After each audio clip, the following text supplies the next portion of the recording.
Well, I'm Hunter. I'm 18 and I go to Southside High School. I became a victim of bullying. It was pretty much since I've grown up. My brother was the main person that started bullying me. I wasn't like the skinniest kid, so he'd always call me a fat person. He would always call me gay before I even knew what that meant. Him being at the same school as me led to his friends picking on me, and people just started following me and calling me faggot and all these other rude names. It was every day when I haven't done anything to them. I didn't even know the people. Bullying is about power and control. It's very much like when you look at domestic violence and other things like that. It's about somebody feeling they're better than somebody else so they can have an advantage over them and pick on them and make them feel bad. It's meant to harm. I think people targeted me simply because they were feeling insecure about themselves. That's usually how most bullying is. It really hurt me. It affected me a lot.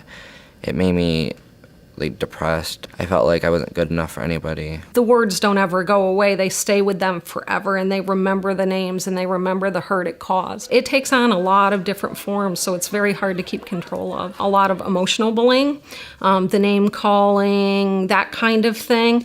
But it can end up physical as well, stealing people's stuff. The social media feeds into the bullying. There's the cyberbullying. It's 24/7 now. And before we had communities and we had neighbors and they kind of backed you up. But we've got a lot of isolated kids now. The way I reacted wasn't really a positive way. I could have went and got help. I could have talked to my mom or something. I could have done something better than what I did. What I did was I just hurt myself any way I could, whether it been burning myself, cutting myself, starving myself, anything I could just to focus on that than the actual pain of being bullied.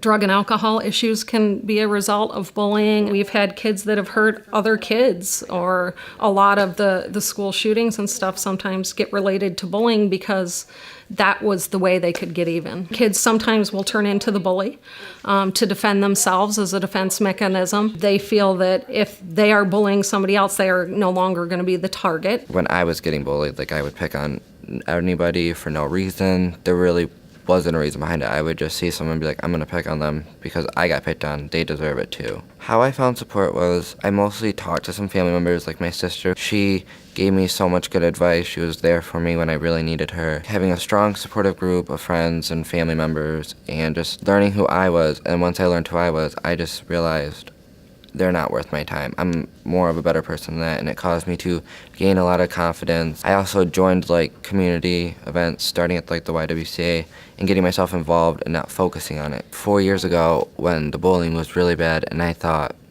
I'm not worth anybody's time. I'm pointless of being here.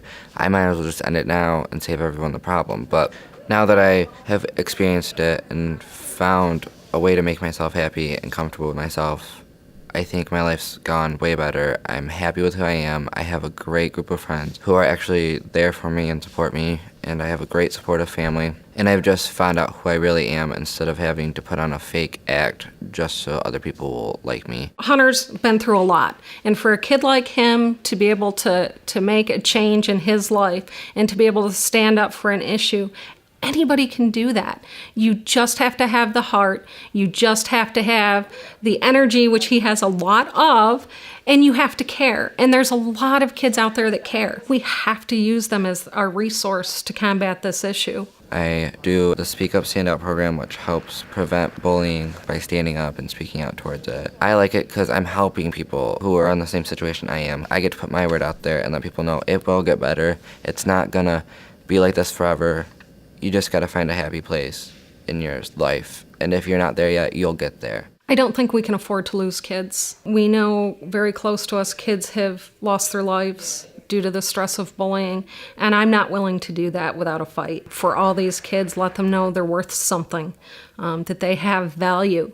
And so I think by addressing this issue, we give them that, and we're giving the power back to them. It's going to take the whole community, a lot of adults, a lot of students to put this on the forefront and say it's got to stop. I think how adults react to the bullying as it being normal is not okay. Bullying is not a normal thing. It's easy just to say boys will be boys, look the other way, don't worry about it. We can't do that any longer. We really have to address it. Education has to be from young children to adults. My advice for teens that are bullied is just don't let it affect you. And if it really is affecting you, find someone you can really trust to talk to. They need somebody to listen and believe them and support them. It's got to be a community effort. Nobody can do this on their own. It's got to be students and adults working together so that this is a cultural shift. I really hope that my story does make an impact on teens to not let bullying affect you so much. It is a serious issue, and instead of letting it affect you, you could find ways to end it, because no matter where you go in life, no one's going to be the same. No one's going to be perfect. No one's going to be better than anyone else. And if we address it now and get people to understand that that's the truth, that everyone's different, then bullying could end and there won't be that problem anymore. There are tons of resources, education, and support for teens in our community. If you are a victim of bullying, need help to stop bullying, or want to get involved by volunteering, dial 211 or visit 211helpline.org.